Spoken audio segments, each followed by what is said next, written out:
தாய்மாரை, பிள்ளைகளை, பெற்றோரை, உறவின் முறையாரை கர்த்தர் இந்த நாட்களில கூட்டம் கூட்டமாய் கர்த்தர் தேவன் தம்முடைய ஆலயத்துக்குள்ளாய், சமூகத்துக்குள்ளாய் தேவன் ஆராதிக்கிற பிள்ளைகளாய் கர்த்தர் நம்முடைய குடும்பங்களை கர்த்தர் மாற்ற போகிறார்.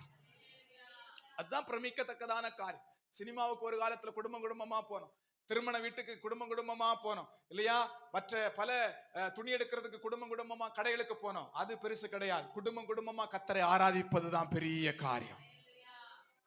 குடும்பம் குடும்பமா மனம் திரும்புதலுக்கு நேராய், குடும்பம் குடும்பமாய் பரிசுத்த ஆவியை பெற்ற ஒரு குடும்பமாய், ஆமே, அப்பா அபிஷேகம் பெற்றிருக்கிறாங்க, அம்மா அபிஷேகம் பெற்றிருக்கிறாங்க, மனைவி அபிஷேகம் பெற்றிருக்கிறாங்க, கணவன் அபிஷேகம் பெற்றிருக்கிறாங்க, பிள்ளைகள் அபிஷேகம் பெற்றிருக்கிறாங்க. அந்த குடும்ப ஜெபமே ஆவி நிறைவோடதான் இருக்கும்னு சொல்லுவதுதான் பெரிய காரியம்.